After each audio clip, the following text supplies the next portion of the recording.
ശരിക്കും പറഞ്ഞാൽ നല്ലൊരു ഹിന്ദുവാകാൻ അത്ര എളുപ്പമുള്ള കാര്യമൊന്നുമല്ല കേട്ടോ. ഈ ഹരീഷ് എന്ന എന്റെ പേരിൽ ഹൈന്ദവതയുണ്ട് എന്നുള്ളത് സത്യമാണ്. എന്നാൽ ആ പേരല്ലാതെ എന്നെ ഹിന്ദുവാക്കുന്ന മറ്റെന്തെങ്കിലും ഒരു ഘടകമുണ്ടോ? ഞാൻ എന്നോട് തന്നെ പലപ്പോഴും അങ്ങനെ ചോദിച്ചിട്ടുണ്ട് എന്നുള്ളത് നേരാണ്.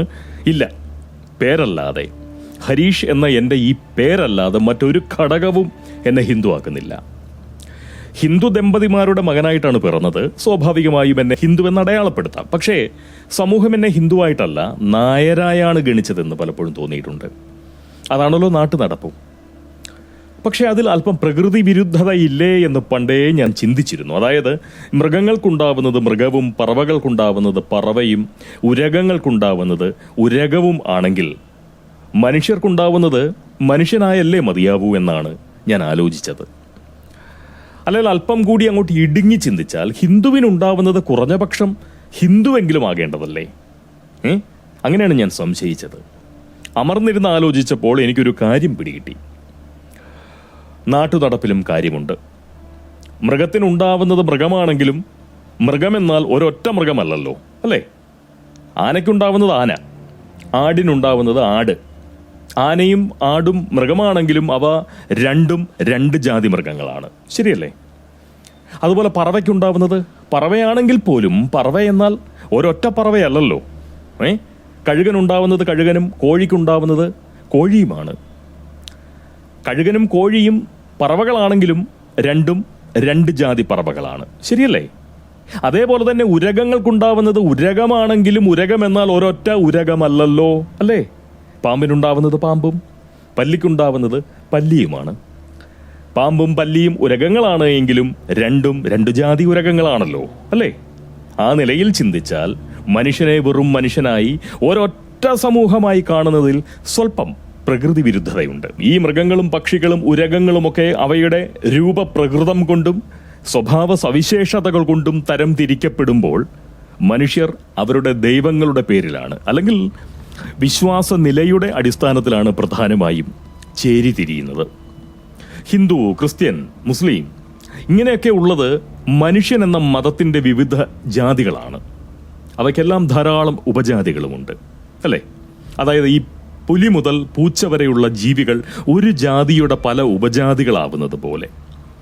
ആ നിലയ്ക്ക് നോക്കുമ്പോൾ ഈ പോങ്ങനെ ആദ്യം നായരെന്നും പിന്നെ ഹിന്ദു എന്നും സമൂഹം അടയാളപ്പെടുത്തുന്നു എങ്കിൽ പ്രകൃതി വിരുദ്ധമായി അതിലൊന്നുമില്ല. എങ്കിലും നാളിതുവരെ നായരായോ ഹിന്ദുവായോ ജീവിക്കാൻ എനിക്ക് കഴിഞ്ഞിട്ടില്ല എന്നതാണ് സത്യം. നാട്ടാരെന്തു പറഞ്ഞാലും ഇക്കാര്യത്തിൽ പോങ്ങൻ സ്വല്പം പ്രകൃതി വിരുദ്ധനാണ്. ഈ മറ്റേ മട്ടിലുള്ള പ്രകൃതി വിരുദ്ധതയല്ല കേട്ടോ. ഭൂലോകത്തുള്ള സകല മനുഷ്യരും നരവംശത്തിന്റെ ഭാഗമാണെന്ന വിചാരമാണ് എനിക്ക് കാലങ്ങളായിട്ടുള്ളതെന്നാണ് പറഞ്ഞത്. എന്നെ ആരെന്തു വിളിച്ചാലും നായരോ ഹിന്ദുവോ ആയിട്ടല്ല, മനുഷ്യൻ എന്ന മൃഗസമൂഹത്തിലെ ഒരു അംഗമായിട്ടാണ് ഞാൻ ഇതുവരെ ഇഹലോകത്ത് ജീവിച്ചത്. പക്ഷെ അങ്ങനെ വെറും മനുഷ്യനായി മാത്രം ജീവിക്കാൻ ഈ സമൂഹം ആരെയും അനുവദിക്കുന്നില്ല എന്നാണ് എനിക്ക് ഇതുവരെയുള്ള ജീവിതം കൊണ്ട് മനസ്സിലാക്കാൻ സാധിച്ചത്. ഉദാഹരണത്തിന് എൻ്റെ കാര്യം തന്നെ എടുക്കാം. 1000 പേർ എന്നെ അറിയുന്നുണ്ട് എങ്കിൽ 1000 തരത്തിലുള്ള ഞാനുണ്ട് എന്ന് മാത്രം കരുതിയാൽ മതി. അങ്ങനെയാണ് ഞാൻ കരുതുന്നത്. എന്നെ അറിയുന്നവരുടെ ബുദ്ധിയും ബോധവും വ്യാഖ്യാനിക്കുന്നത് മാത്രമാണ് അവരുടെ മുന്നിലുള്ള ഈ ഞാൻ. ചിലർക്ക് ഞാൻ പോങ്ങനാണ് എങ്കിൽ മറ്റു ചിലർക്ക് തീർച്ചയായിട്ടും ഞാൻ മുത്തുപോങ്ങനാണ്. വേറെ ചിലർക്ക് ഞാൻ നായരാണ്, പലർക്കും സംഖ്യയാണ്. ഹിന്ദുവായും വർഗീയവാദിയായും മനുഷ്യവിരുദ്ധനായും സാമൂഹ്യദ്രോഹിയായും സദാചാര വിരുദ്ധനായും സാംസ്കാരിക ശൂന്യനായും അഹങ്കാരിയായും മണ്ടനായും വിവരദോഷിയായും അവിവേകിയായും അതുപോലെ തന്നെ വെറും കൊളരാത്തവനായും ഒക്കെ എന്നെ മനസ്സിലാക്കുന്ന ധാരാളം പേരുണ്ട്. ഈയുള്ളവൻ നല്ലവനാണെന്നും നന്മയുള്ളവനാണെന്നും കരുതുന്ന അല്ലെങ്കിൽ തെറ്റിദ്ധരിക്കുന്ന ചില സാധുക്കളെയും എനിക്കറിയാം. പറഞ്ഞു വന്നത് ഇത്രയേ ഉള്ളൂ. സഹജീവിയുടെ ബുദ്ധിയിൽ പതിയുന്ന ഒരു പ്രതിബിംബം മാത്രമാണ് നമ്മളൊക്കെ. അതിനപ്പുറത്തേക്ക് അവരെൻ്റെ മനസ്സിൽ നമുക്കൊന്നും സ്വന്തമായി നമ്മുടേതായിട്ടുള്ള ഒരു വ്യക്തിത്വമൊന്നുമില്ല. നമ്മളൊക്കെ നിരന്തരം അവരനാൽ വിധിക്കപ്പെടുകയും വ്യാഖ്യാനിക്കപ്പെടുകയും തിരുത്തി എഴുതപ്പെടുകയും ഒക്കെ ചെയ്തുകൊണ്ടിരിക്കുകയാണ് എന്നുള്ളതാണ് നേര്. എന്നെ നിങ്ങൾ എങ്ങനെ കണ്ടാലും ഞാനൊരു മനുഷ്യൻ മാത്രമാണെന്ന വിചാരത്തോടു കൂടിയാണ് ഇതുവരെ കഴിഞ്ഞിരിക്കുന്നത്.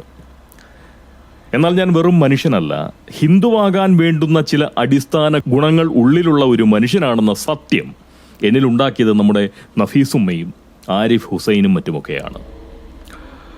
നല്ലൊരു ഹിന്ദുവാകാൻ അത്ര എളുപ്പമുള്ള കാര്യമല്ല എന്ന് പോങ്ങന് വളരെ നന്നായിട്ട് അറിയാം.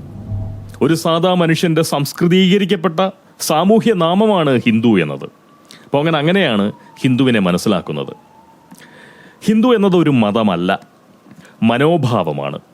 മുസൽമാനും ക്രൈസ്തവനും ജൈനനും പാഴ്സിക്കും ഒന്നും മാത്രമല്ല, യുക്തിവാദികൾക്കും നിരീശ്വരവാദികൾക്കും വരെ ഉറപ്പായും ഒരു ഹിന്ദു ആകാം. പക്ഷേ എനിക്കതിന് സാധിക്കുമെന്ന് തോന്നിയിരുന്നില്ല എന്നുള്ളതാണ് സത്യം.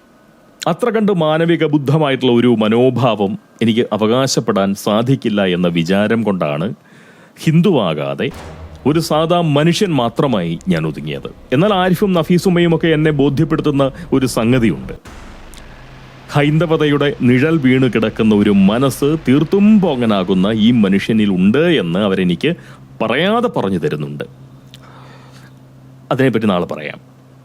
അതിനുശേഷം ജാതി, മതം, കക്ഷി രാഷ്ട്രീയം എന്നിവയെ കഴിവതും എൻ്റെ സംസാരത്തിൽ നിന്നും ഞാൻ അങ്ങോട്ടേക്ക് അകറ്റി നിർത്തുന്നതാവും. അത്തരം കാര്യങ്ങൾ മാത്രം കേൾക്കാനായി ഈ ചാനലിനൊപ്പം കൂടിയ ആരെങ്കിലും ഉണ്ട് എന്നുണ്ടെങ്കിൽ തീർച്ചയായും അവർ അൺസബ്സ്ക്രൈബ് ബട്ടൺ, അതിൻ്റെ സേവനം തീർച്ചയായിട്ടും പ്രയോജനപ്പെടുത്തണം എന്നുള്ള അഭ്യർത്ഥന പോകുന്നുണ്ട്.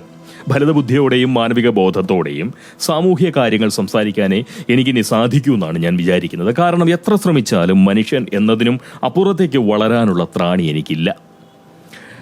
എനിക്ക് സംസാരം വല്ലാതെ മടുത്തു തുടങ്ങി.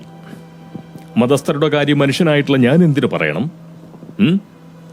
അവരെ പറ്റി പോകാൻ ആശങ്കപ്പെടേണ്ട കാര്യം എന്തിരിക്കുന്നു, അല്ലേ? പ്രകൃതി അനുഗ്രഹിച്ചാൽ നമുക്കിനിയും എന്തെല്ലാം കേൾക്കാനും പറയാനുമൊക്കെ ഉണ്ട്, അല്ലേ? അല്ലേ? തീർച്ചയായിട്ടും അതെ. എനിക്കൊരിക്കലും മനുഷ്യൻ എന്നതിനും അപ്പുറത്തേക്ക് ഒന്നുമാകാൻ കഴിയില്ല, ആരുമാകാൻ കഴിയില്ല.